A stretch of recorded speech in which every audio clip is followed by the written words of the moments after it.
শিবনারায়ণ দাস একজন অকুতোভয় সৈনিক, যার হাতের ছোঁয়ায় পূর্ণতা পায় বাংলার লাল সবুজ পতাকা। স্বাধিকার চেতনায় উদ্বুদ্ধ হয় কোটি বাঙালি। ১৯৭০ সালে ঢাকা বিশ্ববিদ্যালয়ের তৎকালীন ইকবাল হলে মানচিত্র খচিত জাতীয় পতাকার নকশা করেন তিনি। প্রাণপণ লড়াইয়ে বাঙালির স্বাধীনতা ছিনিয়ে আনার যুদ্ধে বিজয়ী হলেও এবার জীবনযুদ্ধে হেরে গেলেন বীর মুক্তিযোদ্ধা শিবনারায়ণ দাস। শুক্রবার সকালে চিকিৎসাধীন অবস্থায় বঙ্গবন্ধু শেখ মুজিব মেডিকেল বিশ্ববিদ্যালয়ে শেষ নিঃশ্বাস ত্যাগ করেন তিনি। অনেকটা নিভৃতচারী শিবনারায়ণ দাস পর্দার আড়াল থেকেই দেশের জন্য বিলিয়ে দিয়ে গেছেন নিজের সবটুকু।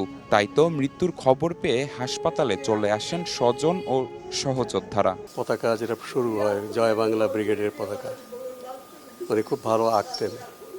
বাংলাদেশের মানচিত্র আঁকাটা বেশ কঠিন ছিল, তো ওনাকেই নেতৃবৃন্দ ডেকেছিলেন এবং তিনি সবুজ জমিনে লাল বৃত্তের ভিতরে সোনালী রঙে মানচিত্রটা উনি প্রথমে আঁকলেন।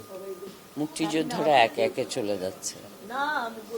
মুক্তিযুদ্ধের ইতিহাস আগামী প্রজন্মকে জানানোর জন্যে শিবনারায়ণ দাসকে জানতে হবে, তার ইতিহাস জানতে হবে। এই যে পতাকা আমরা যুদ্ধের মধ্য দিয়ে প্রতিষ্ঠা লাভ করেছি আর কি, সেই পতাকার মর্যাদা রক্ষা করে বাংলাদেশকে একটা আরও সমৃদ্ধির পথে, বৈষম্য মুক্তির পথে, সমাজতন্ত্রের পথে নিয়ে যেতে সক্ষম হব। 1, 2, 3 ঢাকায় জমি জিতে নিন 100% ক্যাশব্যাক সহ 20 কোটি টাকার পুরস্কার।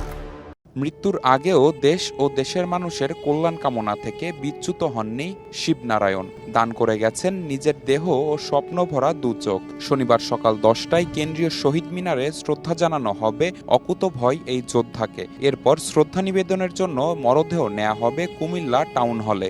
আমার বাবা তার যে দেহটাও বিএসএমইউতে দান করে গেছেন। শিবনারায়ণ দাস সবসময় চেয়েছেন বাংলাদেশের সর্বসাধারণের সবারই যেন ভালো হয়, বাংলাদেশে যেন ভ্রাতৃত্ববোধ থাকে, বাংলাদেশে যেন সাম্প্রদায়িকতা না থাকে। ১৯৭২ সালে শিবনারায়ণ দাসের নকশা করা পতাকা থেকে মানচিত্র বাদ দিয়ে পটুয়া কামরুল হাসানের পরিমার্জিত রূপটি বর্তমানে বাংলাদেশের জাতীয় পতাকা হিসেবে গৃহীত হয়।